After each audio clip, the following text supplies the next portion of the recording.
La rétrospective pour l'année 2018 Africanews continues its retrospective look at major events on the continent throughout the year 2018, and today we continue with politics, focusing on the return of Jean-Pierre Bemba after many years in the ICJ prison. Nyasha Motizu and Serge Kofi have details of that story.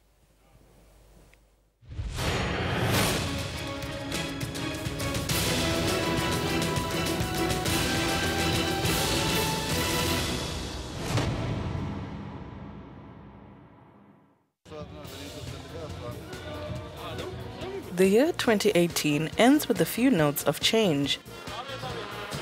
The last 6 months of the year were marked by the return of peace between Ethiopia and Eritrea, the agreement on a permanent ceasefire in South Sudan, and the election of Louis Mushikiwabo as the head of the Francophonie and Simone Gbagbo's amnesty. 2018 in Africa, Political Edition. It was a joy for MLC supporters and members in the Democratic Republic of Congo after Jean-Pierre Bemba was acquitted by the International Criminal Court. The judges had acquitted the former Congolese vice president on appeal, overturning his 18-year prison sentence for war crimes committed in the Central African Republic. As a result, Bemba embarked on the presidential race, but his candidacy was declared inadmissible by Seni, to the great displeasure of his supporters. One of the happy events of 2018. Ethiopian Prime Minister Abiy Ahmed, reformist who came to power in April, turned the tables in July by declaring that he accepted the route proposed 16 years ago, whilst announcing that his country would leave the disputed territories. At peace with Eritrea, Addis Ababa is now looking to the future. Salva Kiir, president of South Sudan, his rival Riek Machar, and Omar al-Bashir, president of Sudan, facilitator in the South Sudanese crisis, hand in hand to celebrate the permanent ceasefire. This image is unprecedented and raises hopes for peace in the country ravaged by a devastating war. Rebel leader Riek Machar has since returned to Juba, more than 2 years after leaving the country. He returned home almost 3 weeks after the agreement signed in Addis Ababa.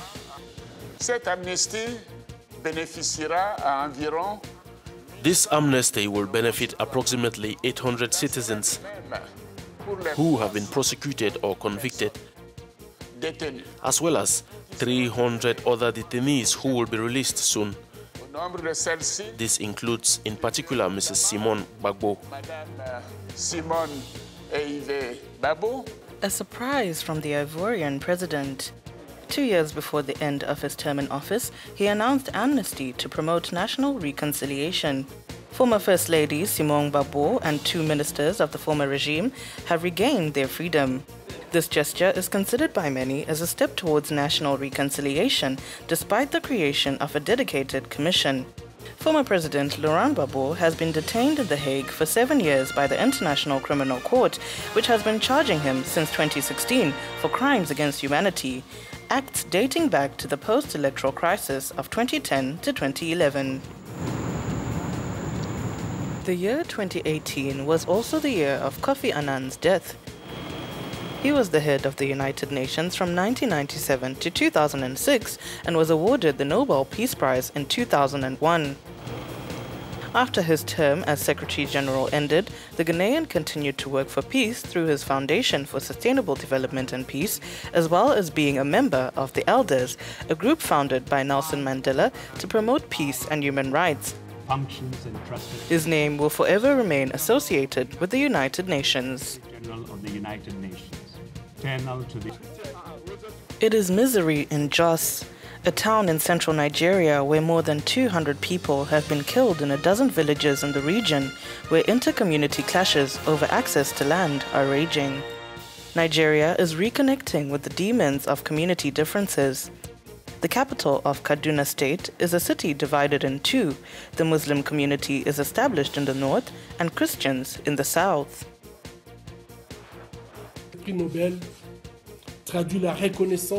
This Nobel Prize reflects the recognition of suffering and the lack of justice for women who are victims of rape and sexual violence in all countries and on all continents. Dr. Denis Mukwege, known as the man who repairs women. He accepted his Nobel Peace Prize, awarded to him this year jointly with Nadia Murad.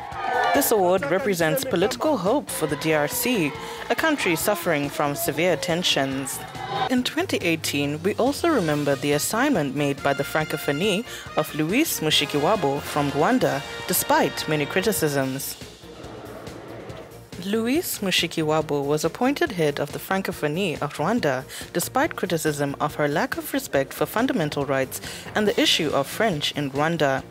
The former Minister of Foreign Affairs was appointed Secretary General by consensus at a closed meeting on the last day of the Yerevan Summit of the International Organization of the Francophonie, OIF, what one might call a mini-United Nations, consisting of 84 states. The second half of 2018 was marked by presidential elections in Mali, Zimbabwe, and Cameroon. In Mali, Ibrahim Boubacar Keïta was the victor, reappointed for a second term, and reaffirmed peace as an absolute priority in a country suffering from jihadist attacks. In Zimbabwe, Emmerson Mnangagwa, former right-hand man to fallen President Robert Mugabe, was elected in the first round of the presidential election with 50.8% of the vote, beating the young opposition leader Nelson Chamisa, who won by 44.3%. And then there is the re-election of the outgoing head of state, Paul Biya, 85 years of age, in power for a seventh term and won by 71.28% of the vote, a victory in an election where opponent Maurice Kamto came second with 14.23% of the votes. 2018 is also about conflicts that do not seem to be coming to an end, starting with the war in Somalia, which has been going on for 25 years against the backdrop of possession of deposits which are causing thousands of deaths every year. Darfur continues to be a conflicted zone in Sudan, but 2018 marks relative calm. Since 2003, the Central African Republic has been plagued by a deadly civil war that seems to now be losing momentum. Most of the continent's leaders have not given up the fight against these conflicts. In Addis Ababa, the African Union officially launched its Peace Fund. Member states are expected to contribute a total of $400 million by 2020, and once established, it should be able to finance 25% of AU peace support operations. However, it should essentially support preventive actions that are the least costly, such as information or mediation missions.